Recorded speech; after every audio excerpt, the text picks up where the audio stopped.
Assalamualaikum warahmatullahi wabarakatuh. Alhamdulillahirrabbilalamin. Wassalatu wassalamu ala asyrafil anbiya wal mursalin Sayyidina Muhammadin wa ala alihi wa sahbihi ajma'in amma ba'du. Yang saya taati ini Kiai Haji Muhammad Hasan Mutawakil Allah SHMM.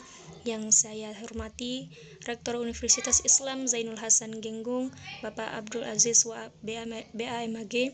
Yang saya hormati Dekan Fakultas Tadris Umum sekaligus dosen pengampu mata kuliah Bahasa Indonesia, Ibu Wahyu Lestari, MPD. Baiklah, di sini saya akan membahas tentang ragam bahasa. Bahasa Indonesia sendiri dan juga bahasa daerah.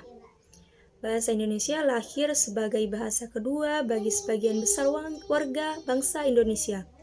Yang pertama kali muncul atas diri seseorang adalah bahasa daerah, bahasa ibu.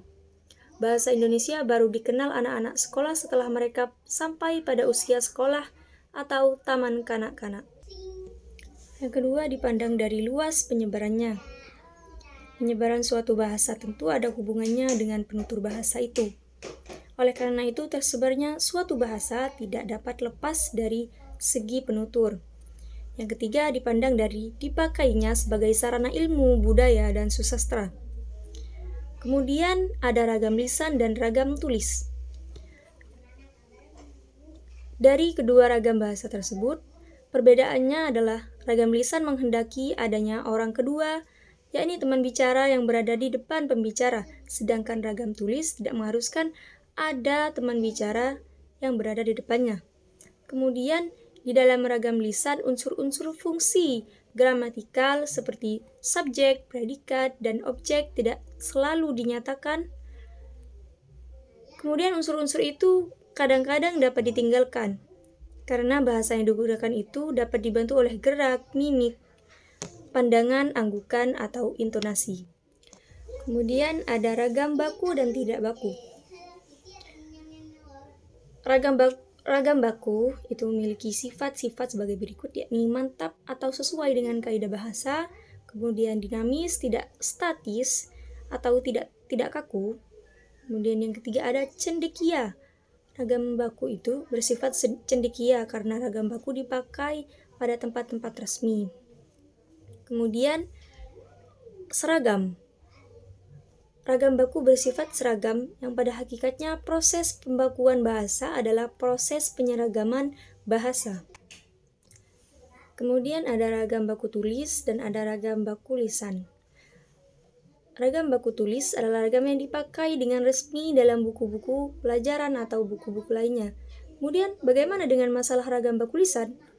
Yakni ukuran dan nilainya ragam baku lisan tergantung pada besar atau kecilnya ragam daerah yang terdengar dalam ucapan seseorang tersebut.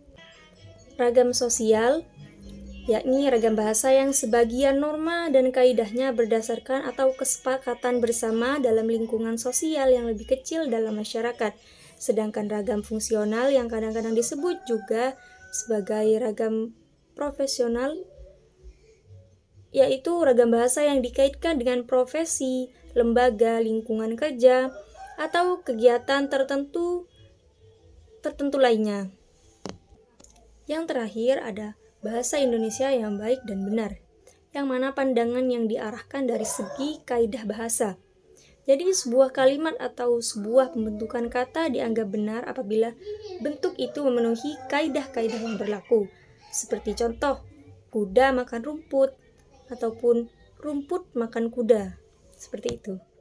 Baiklah, sekarang kita akan membahas tentang ragam bahasa. Yang pertama itu, apa sih? Seberapa penting atau tidaknya bahasa Indonesia? Sebuah bahasa penting atau tidak penting dapat dilihat dari 3 kriteria, yaitu jumlah penutur, luas daerah penyebarannya, dan terpakainya bahasa itu dalam sarana ilmu, susastra, dan kebudayaan. Dipandang dari jumlah penutur, yakni dalam bahasa Indonesia ada 2, yaitu bahasa Indonesia sendiri dan juga bahasa daerah. Bahasa Indonesia lahir sebagai bahasa kedua bagi sebagian besar warga bangsa Indonesia. Yang pertama kali muncul atas diri seseorang. Mungkin hanya itu yang dapat saya sampaikan, kurang lebihnya mohon maaf. Wassalamualaikum warahmatullahi wabarakatuh.